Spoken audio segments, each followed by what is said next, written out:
Assalamualaikum warahmatullahi wabarakatuh. Jumpa lagi di channel Dioseta Story. Apa kabar teman-teman semuanya? Semoga kalian sehat selalu, panjang umur, bahagia selalu, dan selalu dimudahkan segala urusannya. Dan pada kesempatan kali ini saya akan melanjutkan cerita yang berjudul Tusuk Tulang Kemaluan Perawan, bagian kedua atau part terakhir ya ini ya.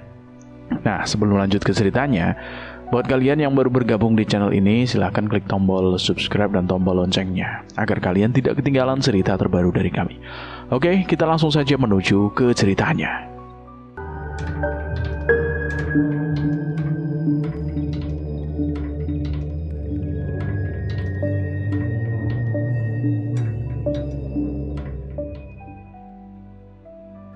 Marsiti berdiri memandangi rumah kecil di ujung gang sempit. Di sanalah anaknya yang selama ini ia cari, ditahan oleh anak buah Loren. Hatinya remuk saat melihat anaknya duduk meringkuk di kursi reot. Tubuhnya kurus dan tampak tidak terawat. Marsiti dalam wujud pocong bersumpah akan membebaskannya malam itu juga. Ia mendekat ke jendela besar yang nampak kusam. Dengan pelan, Marsiti mengetuk kaca menggunakan ujung kain kafan yang membalut tubuhnya. Di dalam, sang anak yang sedang menyembunyikan wajahnya di balik tangan terkejut. Kepalanya terangkat dan matanya membelalak saat melihat kaca jendela itu bergetar sendiri. Tiba-tiba di balik kaca muncul tulisan merah menyerupai darah. Lari saat penjaga pingsan. Awalnya sang anak ketakutan, tapi setelah memperhatikan lebih seksama, ia tahu itu bukan halusinasi, itu pesan. Dan hanya satu orang yang bisa memberinya tanda seperti itu, yaitu ibunya. Marsiti lalu beranjak dari jendela, lalu muncul dengan wujud penuh harapan, dua penjaga yang tengah bersantai di depan rumah. Wajahnya pucat, mereka langsung berubah menjadi ngeri. Salah satu langsung menjerit dan jatuh pingsan, sementara yang lain lari tunggang langgang sambil berteriak minta tolong. Begitu para penjaga tumbang, sang anak segera kabur keluar dari rumah. Marsiti hanya bisa menatap dari kejauhan, meski ia tahu anaknya tak akan pernah bisa melihat sosok ibunya lagi. Tapi hatinya lega, anaknya bebas. Malam itu angin berhembus kencang. Suara serangga mendesing tajam di antara hembusan angin. Rumah besar milik Pak Rehan bergetar ringan. Jendela kaca lembarnya bersuara lirih bertiup badai. Di pos jaga depan, dua satpam berjaga, Maman dan Sugeng. "Tumben, anginnya besar banget malam ini," keluh Maman, berusaha menutup jendela. "Iya, padahal rumah padat di sini biasanya melindungi dari angin," balas si Sugeng. Tak lama hujan rintik turun, membawa hawa dingin yang menusuk tulang. Maman mengambil sarung dan membungkus tubuhnya. Sambil menyeruput kopi panas, matanya menatap ke halaman. Dua pohon besar di sudut halaman bergoyang hebat. Tiba-tiba, Maman berhenti menyeruput kopinya. Matanya menyipit. Di bawah salah satu pohon, ia melihatnya. Sebuah bayangan putih berdiri diam di antara dedaunan. Jantungnya langsung berdetak kencang. Sosok itu semakin jelas. Semula samar, kini mengerucut menjadi tinggi, kaku, seperti pocong. Dengan tergesa ia memanggil Sugeng. "Ada pocong, Geng. Sumpah, aku lihat." Sugeng malah tertawa kecil. "Mana ada, Man. Udah 10 tahun kita kerja di sini, gak pernah lihat apa-apa." Maman menyeret Sugeng ke jendela. "Lihat, di bawah pohon itu." Sugeng mengintip, tapi sosok itu sudah tidak ada. "Mana, Man? Ngarang kamu ini, gak ada kan? Kamu itu halu kali, lapar kamu ya?" "Tadi jelas banget, Geng, sumpah, Geng." Sugeng kembali ke dapur dan melanjutkan masak mie. Saat sedang mengaduk, ia merasa tengkuknya disentuh. Ia mengira Maman sedang menjahilinya. Tapi saat hendak menyaring mie, ia merasakan sesuatu menyentuh kakinya. Dek! Jantung Sugeng berhenti serentak. Ia melirik ke bawah dan melihat kedua kakinya terikat tali putih. Matanya membelalak. "Tali pocong!" Dia teriak panik. Ia berusaha melepaskan diri, tapi tali itu semakin kuat mencengkram. Maman datang tergesa, lalu memotong dengan gunting. Sugeng gemetar dan berkeringat. Buru-buru membakar tali pocong itu ke api kompor.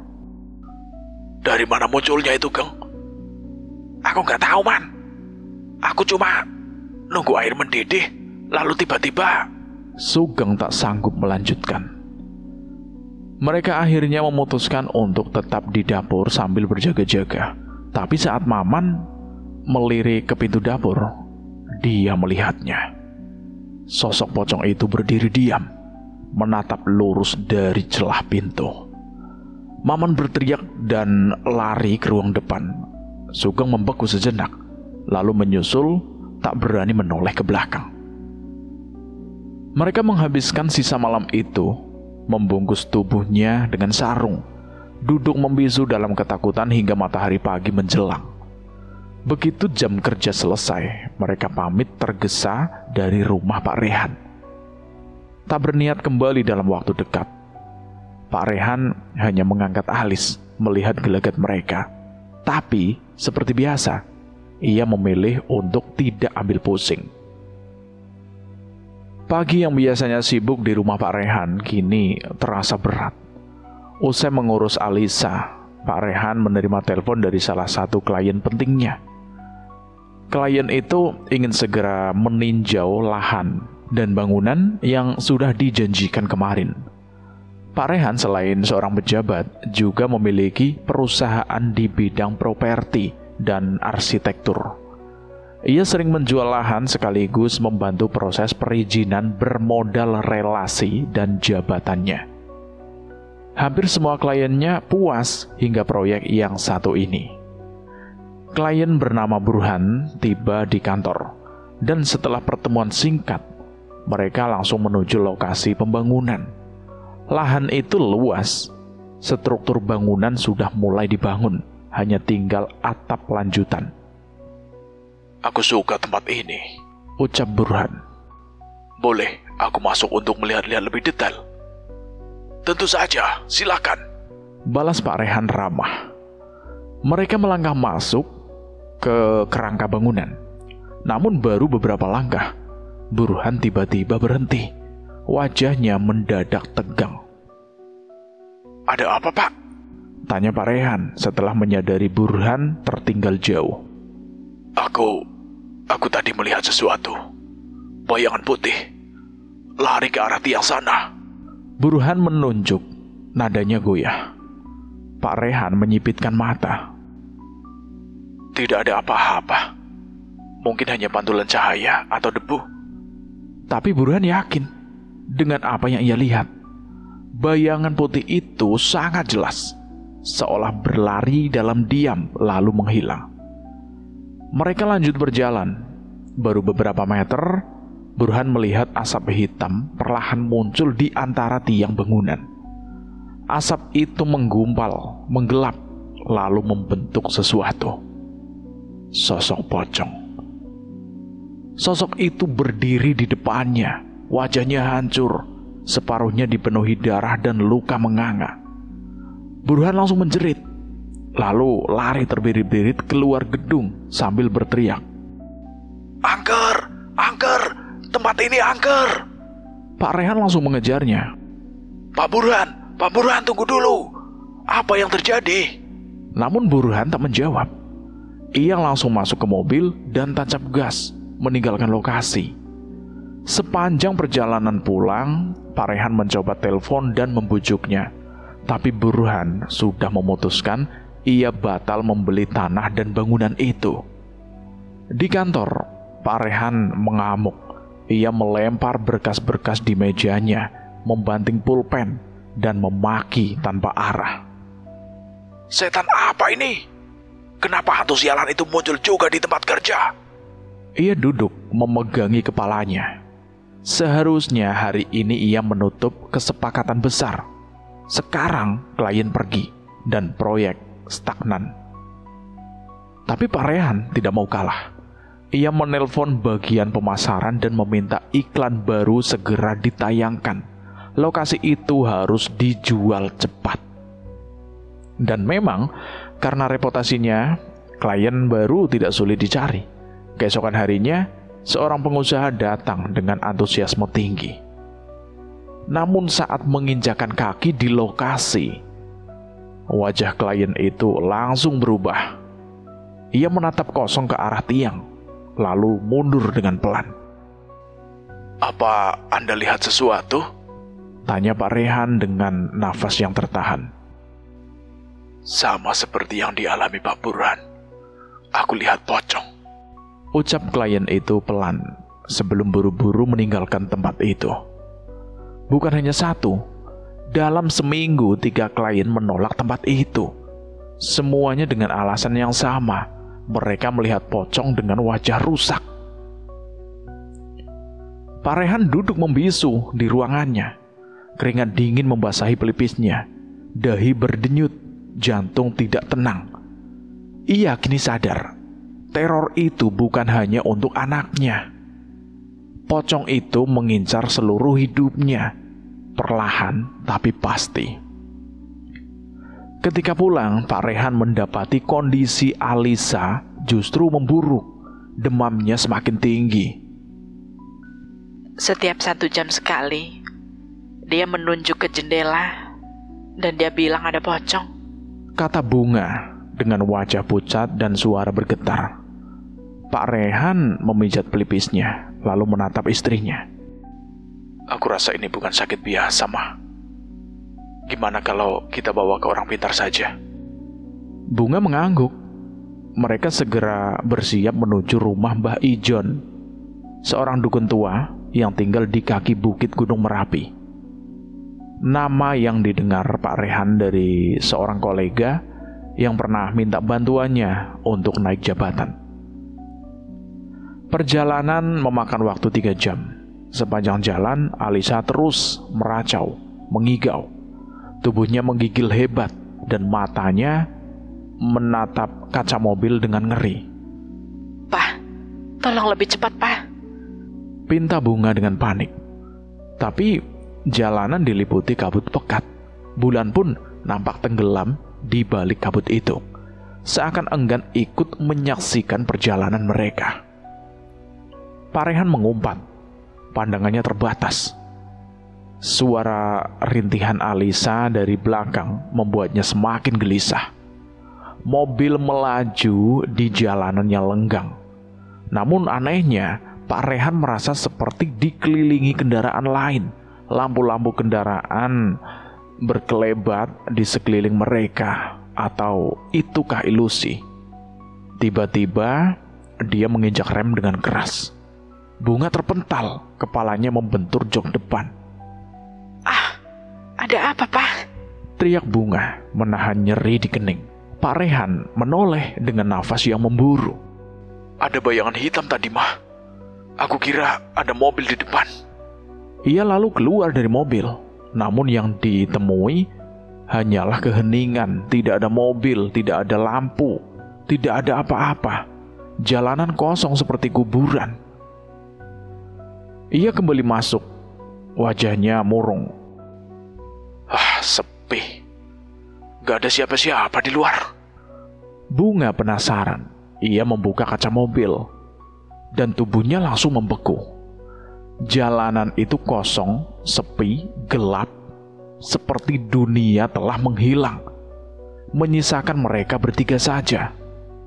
Tanpa kata, Pak Rehan kembali menancap gas.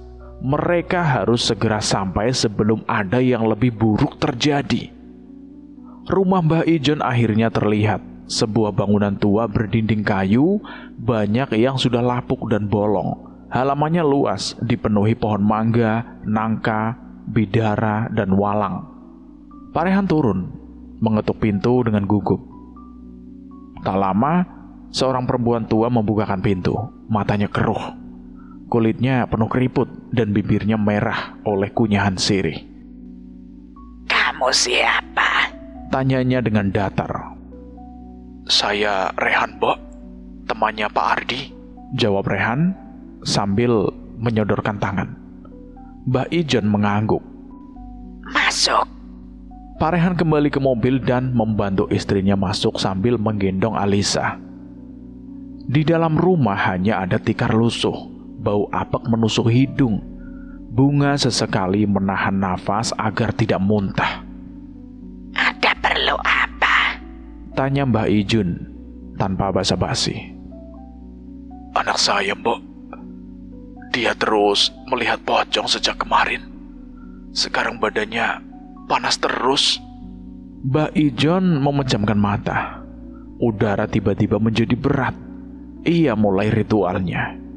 Tak lama wajah Mbak Ijun berubah, tegang, takut. Dia tahu apa yang mengganggu anak itu. Bukan pocong biasa.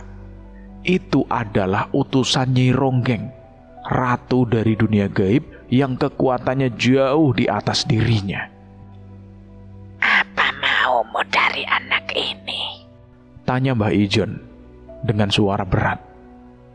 Suara itu dijawab dengan bentakan.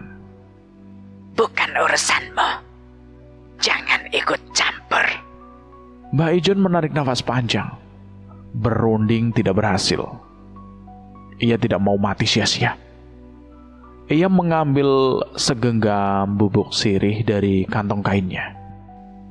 "Ini, oleskan ke tubuh anakmu setiap malam. Jangan putus sampai 7 hari. Terima kasih, Mbok. Terima kasih. Pak Rehan memberikan amplop. Mbak Ijon tersenyum. Tapi ia tahu, ini belum akhir. 3 hari berlalu, bukannya membaik. Usaha Pak Rehan justru hancur. Tanah dan bangunan yang ia tawarkan tidak laku. Bahkan nama perusahaannya dicap sebagai perusahaan pocong. Pak Rehan kalap. Ia mencoba mengembalikan tanah itu ke pemilik sebelumnya. "Selama ini aman-aman saja, Pak. Mungkin Bapak sendiri yang bawa sial," kata pemilik tanah, setengah mengejek.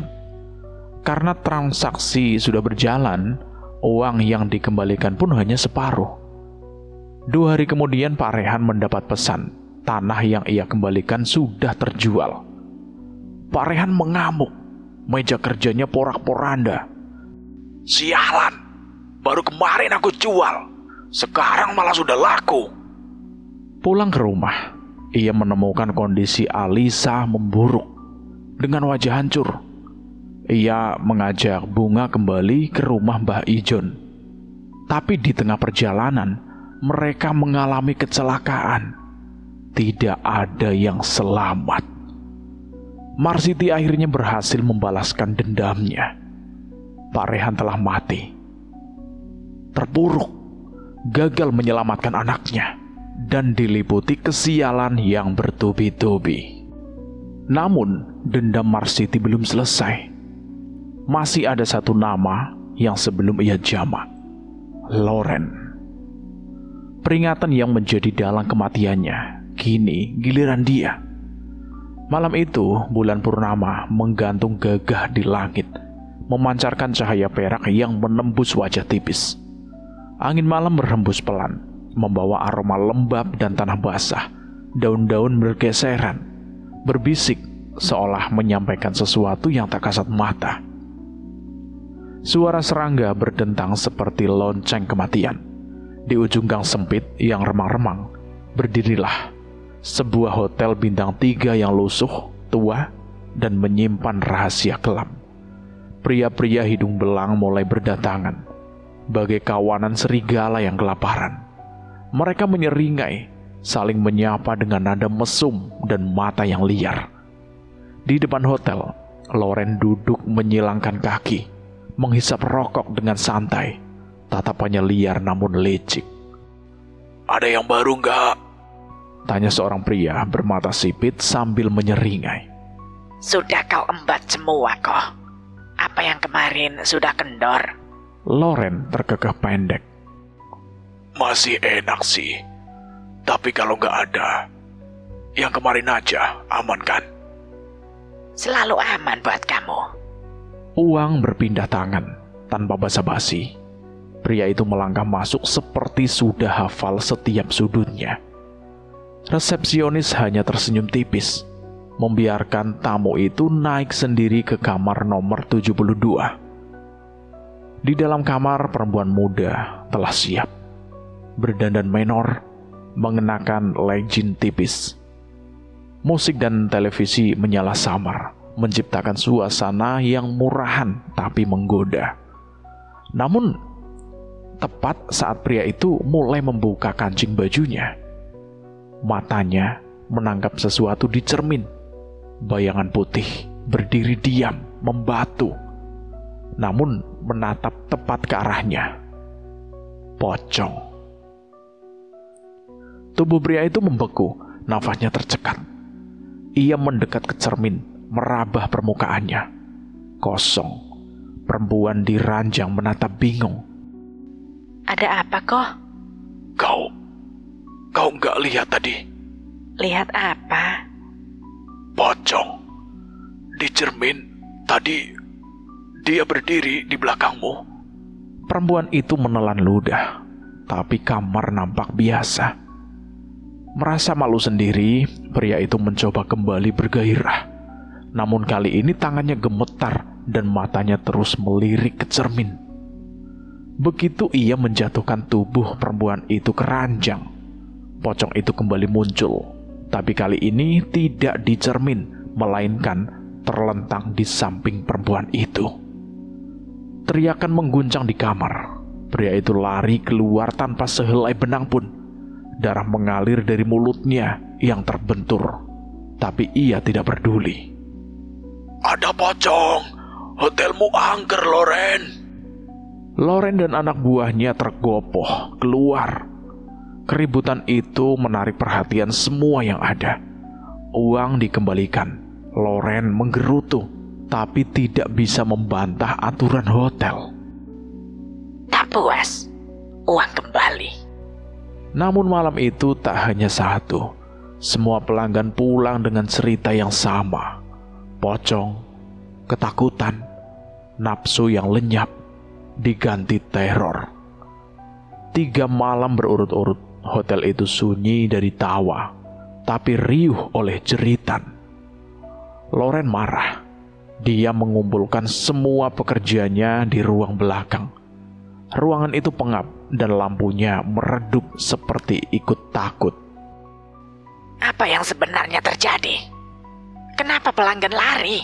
Bentaknya. Wajahnya memerah seperti bara. Semua diam. Dara, si tangan kanan Loren, akhirnya bicara lirih.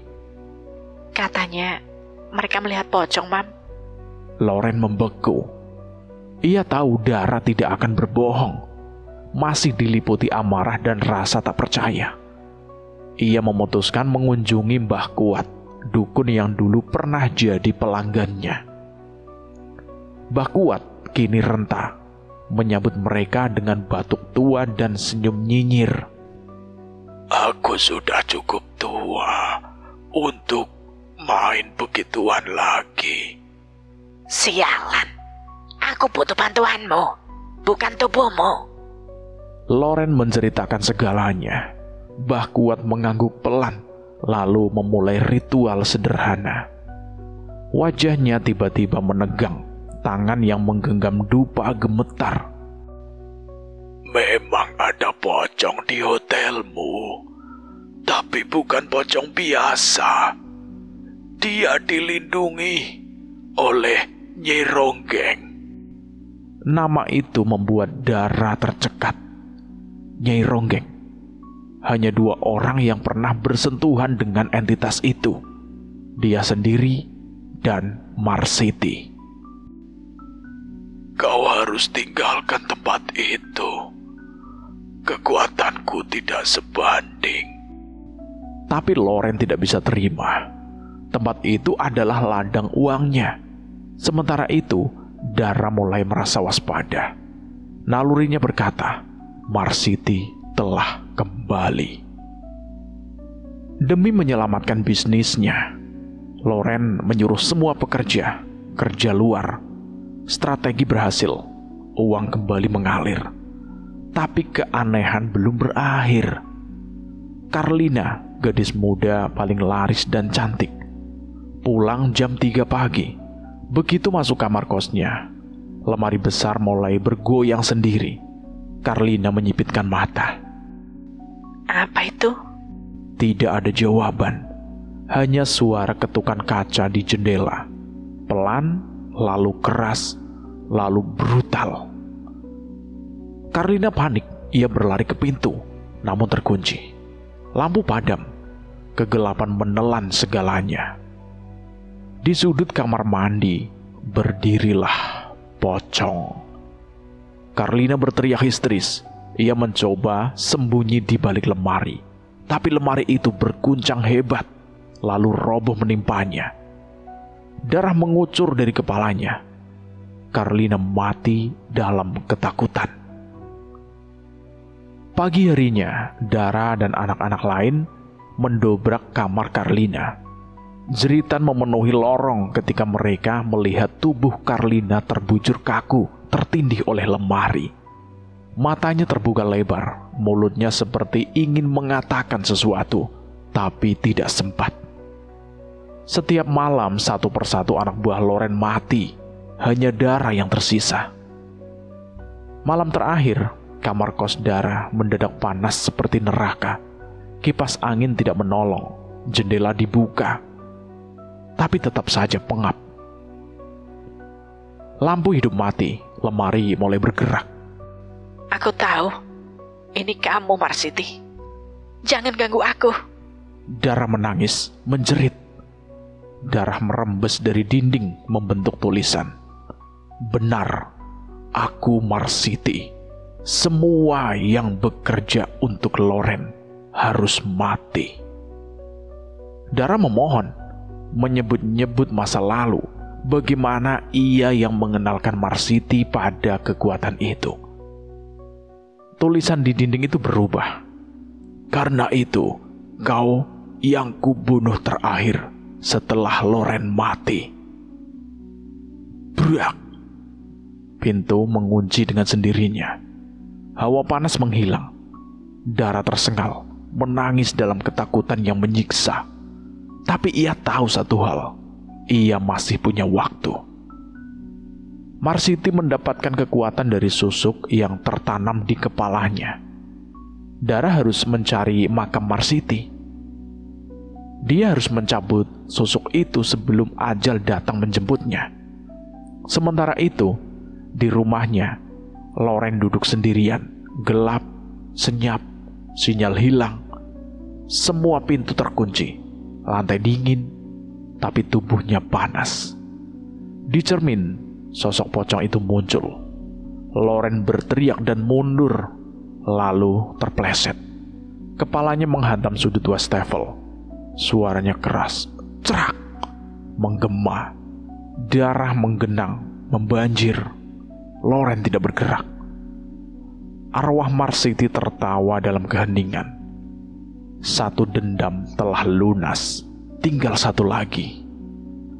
Malam itu, dengan tubuh yang gemetar, namun tekad yang bulat, Dara nekat berangkat ke kampung tempat Marsiti berasal. Ia yakin di sanalah makamnya berada, dan hanya dengan mencabut susuk dari kepala Marsiti, ia bisa menghentikan kutukan ini. Ia menumpang motor pelanggan tetapnya, seorang pria parubaya yang banyak tanya, tapi tidak banyak tahu. Perjalanan mereka terasa seperti dihantui. Angin menerjang dengan deras, hujan turun tiba-tiba, dan ban motor bocor di tengah hutan. Dara mengumpat, kesal sekaligus takut. Mereka mencari tukang tambal ban terdekat. Saat menunggu, petir menyambar pohon tak jauh dari tempatnya berdiri. Dara segera menghindar. Dan benar, pohon itu tumbang dengan keras hanya beberapa detik setelah ia menjauh. Seakan malam sendiri tidak ingin ia selamat malam itu. Tukang tambal ban yang datang menemukan 5 titik bocor sekaligus. Aneh banget. Baru kali ini aku lihat ban sebolong ini. Namun ketika ia menyalakan api untuk menambal, api itu meledak hebat, berubah jadi bola-bola api melayang. Dara dan pengemudinya panik, berlarian mencari air.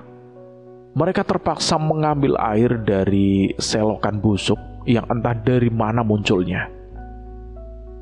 Api baru padam setelah air itu disiramkan. Tak ada logika, semua terasa di luar nalar. Setelah 1 jam lebih terjebak, mereka tiba di kampung tepat tengah malam. Dara pura-pura sedih, meyakinkan keluarga Marsiti untuk memberinya izin ziarah malam-malam. Mereka percaya, ia langsung menuju kuburan. Namun di sana, seorang penjaga makam laki-laki menatapnya curiga. Ia tidak percaya alasan Dara hanya ingin berziarah. Kalau cuma ziarah, kenapa harus sekarang, tengah malam? Gumamnya dengan sorot mata cabul. Dara tahu tidak ada waktu berdebat. Maka ia berbohong dan menjanjikan tubuhnya sebagai imbalan. Dengan dalih birahi, laki-laki itu setuju membantunya menggali. Dara memberinya kutang sebagai jaminan. Makam Marsiti terletak di pojok yang paling gelap. Penjaga itu menggali dengan rakus, seperti mencium aroma imbalan. Ketika tanah cukup dalam, pocong Marsiti muncul utuh, tidak membusuk sedikit pun. Dara menahan muntah dan rasa takut. Ia perintahkan si penjaga untuk membuka kafan dan mencabut susuknya. Susuk berbentuk jarum emas itu terbenam dalam tengkorak Marsiti. Penjaga makam menggigil saat mencabutnya, tapi berhasil menyerahkannya ke tangan Dara. Namun saat ia hendak keluar dari lubang makam, kakinya tiba-tiba terperangkap tanah. Tanah bergulung hidup, menarik tubuhnya ke bawah. Tolong! Tolong! Dia teriak panik. Dara tidak menggubris. Ia berbalik dan lari sekuat tenaga keluar dari area makam. Saat menoleh, gundukan tanah itu sudah kembali sempurna, sunyi. Tidak ada bekas lubang, tidak ada suara. Pasti dia juga pernah menyentuh Marsiti. Gumamnya getir. Dan Marsiti tidak mengampuninya. Masih menggenggam susuk itu, Dara memaksa pelanggan motornya untuk membawanya ke danau terdekat. Saat mereka tiba, hujan berhenti. Air danau nampak tenang, tapi dingin seperti kematian. Dara menatap susuk itu untuk terakhir kalinya, berkilau dan berdarah. Lalu ia melemparkannya ke danau dalam doa dan ketakutan. Riak air menjalar pelan, lalu hilang, seperti menyerap dendam. Pulang ke kos, Dara merasa nafasnya longgar untuk pertama kali setelah berminggu-minggu. Ia mandi, membersihkan tubuhnya dari sisa-sisa tanah, dan tidur. Malam itu, tidak ada mimpi buruk, tidak ada suara ketukan pintu, tidak ada bayangan putih, hanya keheningan. Pagi harinya, kabar menyebar. Loren ditemukan mati di rumahnya. Tubuhnya membiru, mulutnya terbuka seperti menjerit. Tidak ada tanda kekerasan, tapi semua tahu, ia tidak mati dengan wajar. Pemakamannya sederhana, dihadiri beberapa anak buahnya yang tersisa. Dara hanya menonton dari jauh, mengenakan kacamata hitam, tidak ada air mata, tidak ada belas kasihan. dendam Marsiti telah selesai. Siang itu, Dara bergemas. Ia tidak menunggu matahari tenggelam. Ia harus pergi jauh, memulai hidup baru. Kota ini penuh kenangan yang busuk. Dia tidak ingin satu pun jejak masa lalunya mengikutinya. Saat memasukkan pakaian terakhir ke dalam tas, ia melihat pantulan wajahnya di cermin. Sekilas, ia melihat sosok perempuan lain berdiri di belakangnya. Marsiti tersenyum tipis. Tapi kali ini tidak menyeramkan, tidak marah, hanya menatap lega. Dara berbalik kosong. Ia tersenyum kecil. Marsiti akhirnya tenang, dan ia juga. Ia keluar dari kamar, menutup pintu dengan langkah ringan dan tas di punggung. Ia berjalan menuju terminal. Hujan turun pelan, tapi tidak lagi terasa mengancam, hanya seperti rintik air yang membersihkan dosa. Di suatu tempat, arwah yang terluka telah beristirahat, dan seorang perempuan yang selamat dari neraka dunia akhirnya berjalan menuju pagi. Cerita ini tamat selesai sampai di sini. Bagaimana menurut kalian semua tentang cerita ini? Silahkan tulis di kolom komentar. Dan terima kasih buat kalian yang sudah mendengarkan cerita ini sampai habis. Semoga kalian sehat selalu, panjang umur, bahagia selalu, dan selalu dimudahkan segala urusannya. Dan bagi kalian yang baru bergabung, silahkan klik tombol subscribe dan tombol notifikasinya agar kalian tidak ketinggalan cerita terbaru dari kami. Saya mohon maaf jika ada kesalahan kata. Saya pamit undur diri. Wassalamualaikum warahmatullahi wabarakatuh.